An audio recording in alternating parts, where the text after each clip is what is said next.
like clockwork. Every 3 or 4 months, I get offered something. Usually it's a music video, and usually it's like some, Dracula-like thing or whatever. So, so this guy asked, and usually I'm not in L.A., and usually that's the end of it. But he says, well, I want you. I'll wait for you. I thought, well, sure, I need to go to L.A. anyway. So I am going to go to L.A. in the spring, at least, for a while. And I'll probably be back in Nashville sometime. But that's why I wondered if you were going to be in L.A. then. Yeah. Zita, you've been really quiet. Out there. Zita, you've been really quiet. I just no. Oh, she has. This is just really a fascinating topic, and I couldn't agree with any more than what she said. I think it's all about being your individual and finding your own voice and finding your own power, and trying to live without regrets. I mean, we all have regrets, but I think it's rather than justifying, accepting them and moving on. And I think women live with regrets, and I don't think they need to. So right. I think that you're right about that. Yeah. So I think that they tend to carry that weight and feel like, and guys don't tend to do that as much, I don't think. I think the guys are more forgiving of themselves and each other than women tend to be. I'm not sure exactly why that is, but yeah. And you have to kind of learn to do that over time, learn to kind of let go of some of that stuff, right. Exactly. Women think so emotionally, and we're such nurturers, and men aren't that way as far as a makeup. And I think women are raised to please everybody, and women tend to take criticism to heart. And I think if women learn to compartmentalize those words, but know who their core is, I think that's so important, and women just don't do that. So I admire you for what you're doing. Fantastic. Congratulations. Thanks. I mean, and I do feel like, I used to watch people who were doing some amazing thing, and I remember being able to see, wow, that person is clearly doing what they were meant to do. Like, they found it. And I was really good at a lot of things growing up. And, as a kid, I was a great student. I was a fabulous athlete. I was always good at whatever job I did. I had a knack for being able to kind of pick up just about anything, if even something physical, as long as it didn't involve, like, a big ball. Basketball and volleyball, for some reason, I was no good at. But everything else I was really, really, really pretty good at, just naturally. But I never felt like, I always felt like something was lacking until now. Mm-hmm. I always felt like I wasn't following my passion. I didn't really know what it was going to be, but I knew I hadn't found it yet. It took me a long time compared to most people in life, I think, to figure it out. But when I did, and maybe that was the thing. Maybe I needed to find it when I was a little bit older so that I would have the attitude of, I'm not letting go of this. Right. I'm going to do this. I want to do this, and I'm not going to let somebody intimidate me into walking away from it. Right. I'm not going to only go, half speed at it. I'm going to go run at this thing full force and do it with my full heart and see what I can do. How fast can I do this? Let's see what I am capable of with this. And, that was a hard thing to kind of just decide, despite the critics. Right. You got to run with it if it speaks to you. And my answer to that is always, in order for you to get to where you are now, you had to go through what you went through then, because otherwise none of it would make any sense. So if you go back to everything that you've been through, all of your experiences that you've been through, positive and negative, have led up to that point of realization, when that light bulb moment happened. Otherwise, you would have never gotten to that light bulb. It wouldn't have made sense. Yeah, that's true. When you look at spiritual teachers, and you may not think of yourself so much as a spiritual teacher, but I actually do. When you look at spiritual teachers, they tend to go through sets of experiences to help solidify their empathy and to have an extra level of compassion for other people. So sometimes you go through challenges, and those challenges are not much fun. But in meeting those challenges and the ways in which you adapt to them, it gives you an extra strength and an extra level of understanding. But it also adds a level of compassion for others who may be struggling while they're in places that you were before. So I think that one of the advantages that you've had, and that we've all had probably, is that you've gone through these things, you've met these challenges, you understand the emotions associated with that process. So now, in the position that you're in now, you're able to look at other women and men, because it's not your work's not confined only to women, and True. help them to understand where they're at in the context of this progression, to understand it as part of a process, to say to them, hey, this is not the end. I went through stuff like this, and this is how I dealt with it, and I found a way, and you can too. So surviving gives you a power when it comes to helping other people. And it's that authenticity that comes from that process that I think is part of your power now. I hope that makes sense, but that's how I see you. And I think it gives you a certain legitimacy, not necessarily as a performer, because what you do as a performer is legitimacy in and of itself, but an extra layer of legitimacy as someone trying to help others to find their own voice, to find their own power within them. I don't see you just as a performer.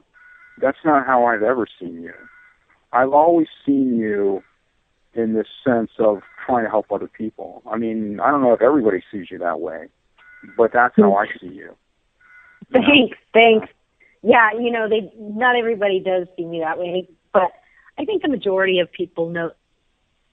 I think they kind of figure that out about me. I mean, I take the mic a lot because I MC my own shows usually, and I'm trying to get some of the other girls in my show who, really need to be able to kind of step up and kind of do that themselves too, because they've definitely got those skills. I've got some other people I'm trying to get some other people to MC my shows that dance with me so that they get that experience of, kind of being in charge, running the mic, running the show, announcing to people who's going to perform next. And the cool thing about that is that's where you get the opportunity to be a promoter, to promote the people around you. I mean, if you've already, I've already sourced these people to dance with me or to sing and perform at my show because I've seen some talent. I've figured out there's an ability there, and I want to give these people an opportunity to showcase. So for me, it's a nice opportunity to not only promote them, but also kind of behind the scenes to coach them along the way to, this is going to be amazing. You're going to be amazing. Everybody's going to get to see how amazing you actually are. And I think most people figure that out about me if they've been to a couple of my shows.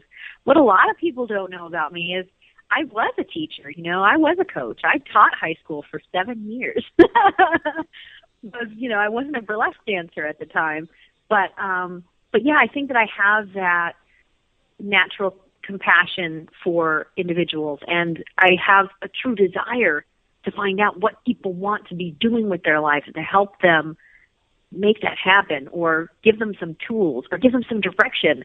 I know so many people in the entertainment business now that it's always worth my time to be able to spend a little bit of it with people and help them figure out what they really want to be doing and maybe a path that they can at least get on to start the process of getting there. So yeah, but that drives me.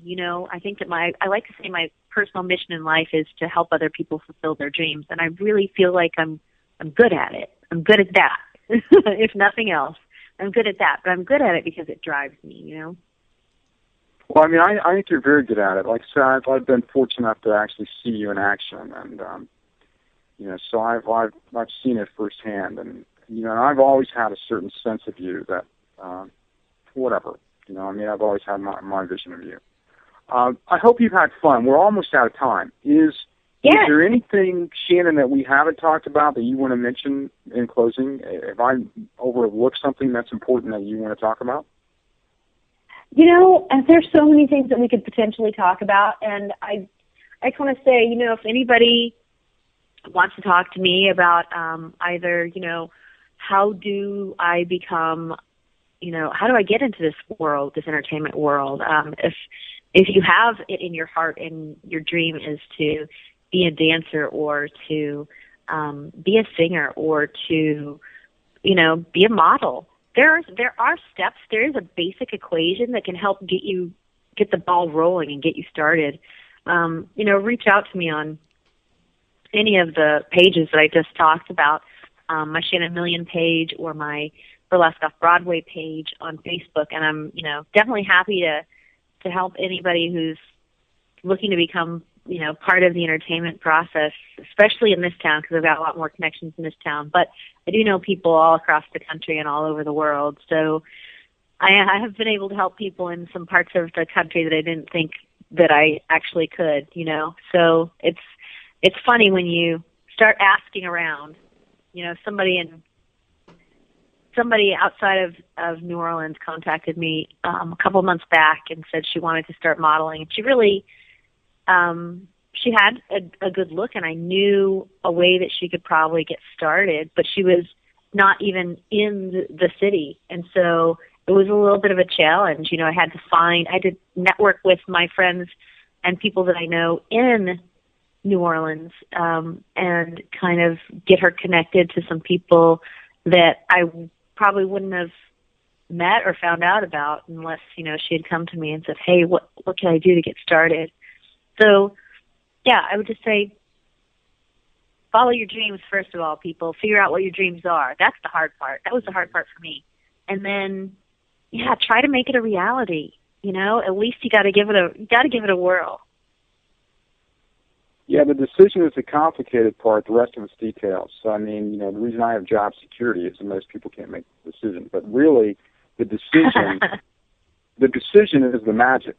Then if you really decide it, well, these are the steps you have to take to get to it. But not knowing what to do, not making the decision. If you want something, you're going to get it. If you can't decide, well, then you're going to get kind of a lukewarm response because you're not really invested in it. So, our guest this evening, Karen Katz Sherman, the BuddhaBarbie,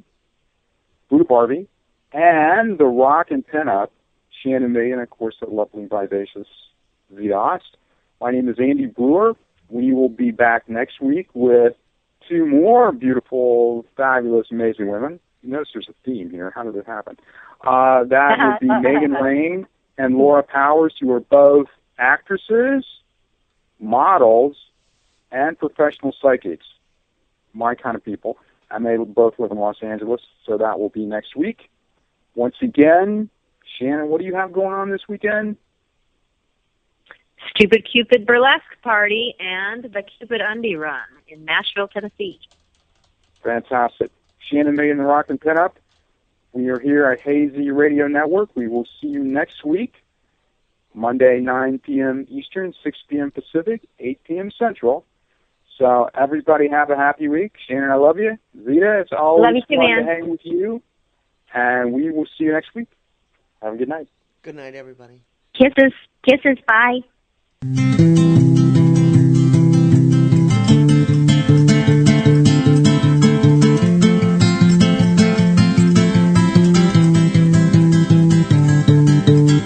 Do you remember when we climbed a mountain for the sunset? Then we just stood there and watched it with open mouths.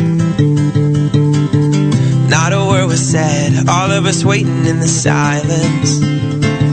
Walk back in the darkness, laughing all the way down. Oh, a picture just won't do. How do I get back to you?